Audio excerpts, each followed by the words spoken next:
Good morning, everyone. Good morning.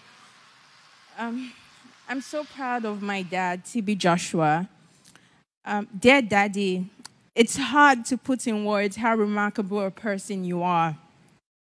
I had the good fortune of having you as a father who sowed the seed of imperishable values of hard work, discipline, generosity, and a host of other virtues too numerous to recount.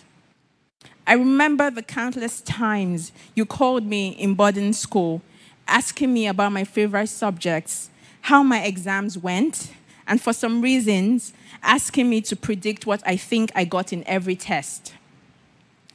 I truly appreciated that you took your time out of your busy schedule to call me. It was not just a responsibility for you, but you truly, truly cared about my education and you really loved listening to me talk about school.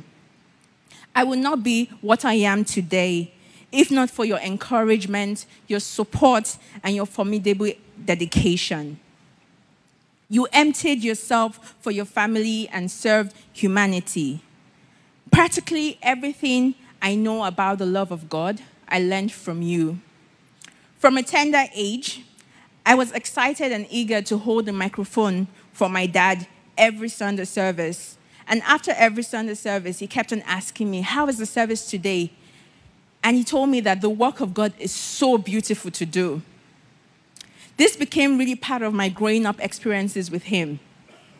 I also remembered when he took me to his altar and he told me, both of us, to kneel down on the floor, and we prayed for 45 minutes on the floor. My legs were hurting.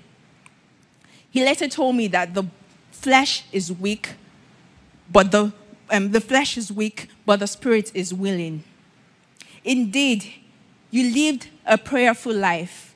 A prayerful life is one of sacrifice, and you truly lived that life to the last moments on earth.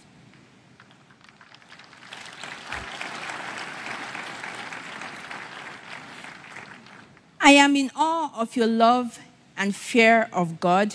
And I really truly understood that at a very young age, my dad would give his time, his dedication for this work. I would truly miss your conversations with me on a daily basis about life and moral. Daddy, as it was typical with you, your conversation always retained a sense of humor and mystery. If anyone lived a fulfilling and yet deliberately enigmatic life, it was you. I will truly, I will truly miss your wisdom, your knowledge, your mystery, and your humor. You have lived a life of unwavering commitment to passion and service. I have no reservation to say that my dad had the biggest heart that I know of, and he was a true humanitarian to this generation.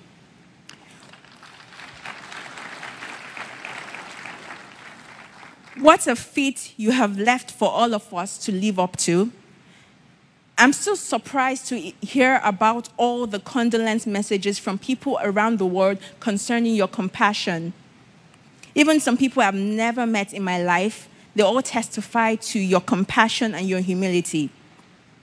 What a life you lived, such a legend and an exemplary light.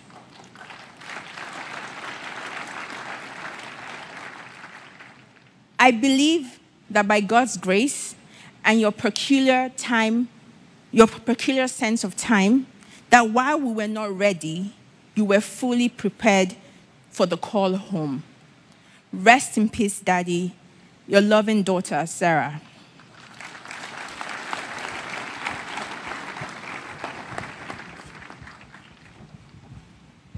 Good morning, everyone. My name is Promise Joshua, and here is my tribute to my dad.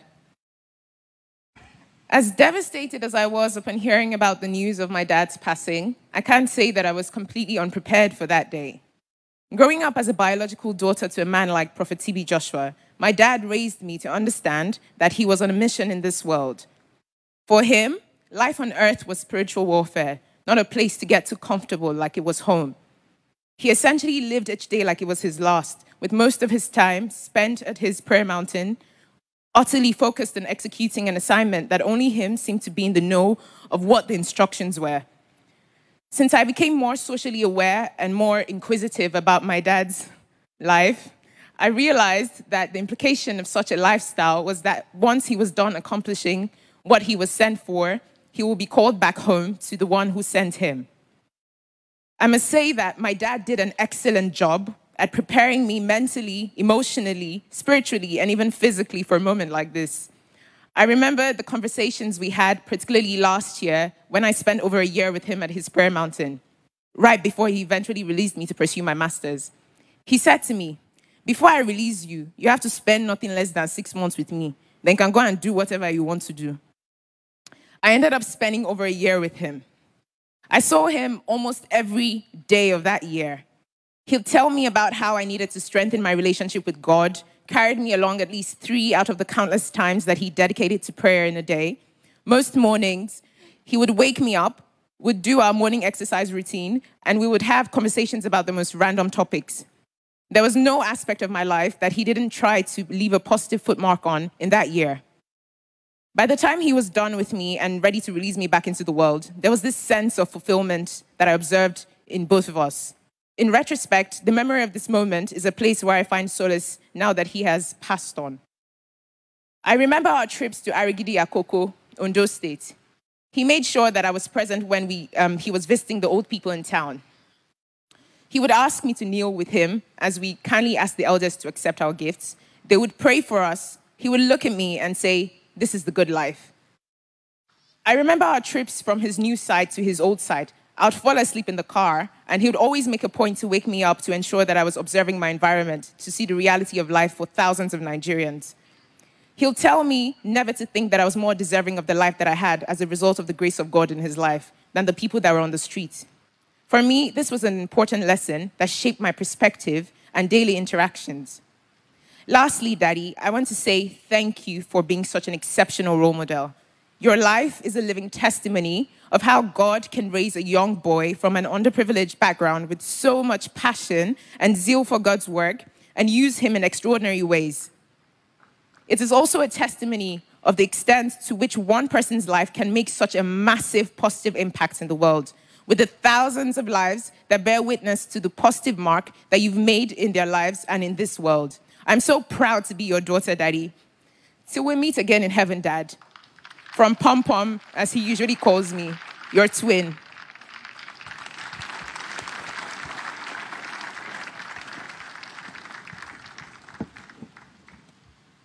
Hello, everyone. I'm Hart. I'm Prophet TB Joshua's daughter, and I would like to start by thanking everyone for coming out and celebrating my father's beautiful life. On that dreadful day, the 5th June 2021, my father, Prophet TB Joshua, departed this world to join his father in heaven, and it hasn't been the same for me again. I don't have many words to express how much I love and miss him, me, Daddy's girl. From a tender age, he showed me that his love for me was immeasurable, and I will forever love him for that. In the world where men were seeking fame, my father had a dedicated group of men, women, boys, and girls who loved the very ground which he walked on. He was clean in heart, in body, and mind, and I shall never forget the special smile, caring heart, and forever warm embrace.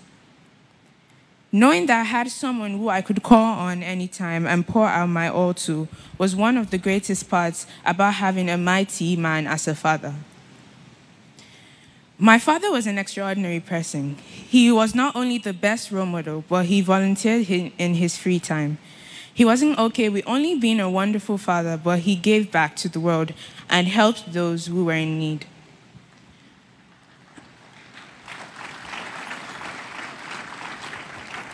As we may all know, my father's notable feature was his charisma. He could lift any room he walked in with just his presence and a smile. And not only did he apply this in his work as a televangelist and philanthropist, but in his daily life as a father. My father always had a smile on his face regardless of any situation and would never let anything trouble him.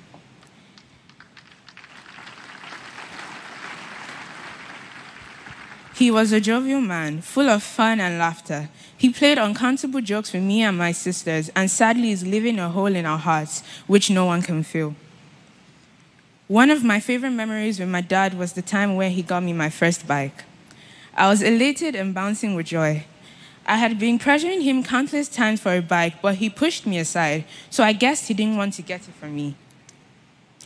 I tried my best to make him aware of the fact that I was angry by making odd faces in front of him. He was provoked by the fact that I was provoked by the fact that he would hug me irrespective of the tantrums I threw and still show me all the love and attention he did. So on the day I saw the big, beautiful purple bike in front of the car which had just dropped it, I ran directly to his room and gave him a big hug, showering him with thanks.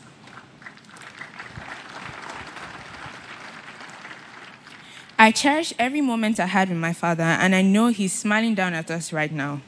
I am saddened that death took him away from us, but God said, in all things, we should give him thanks.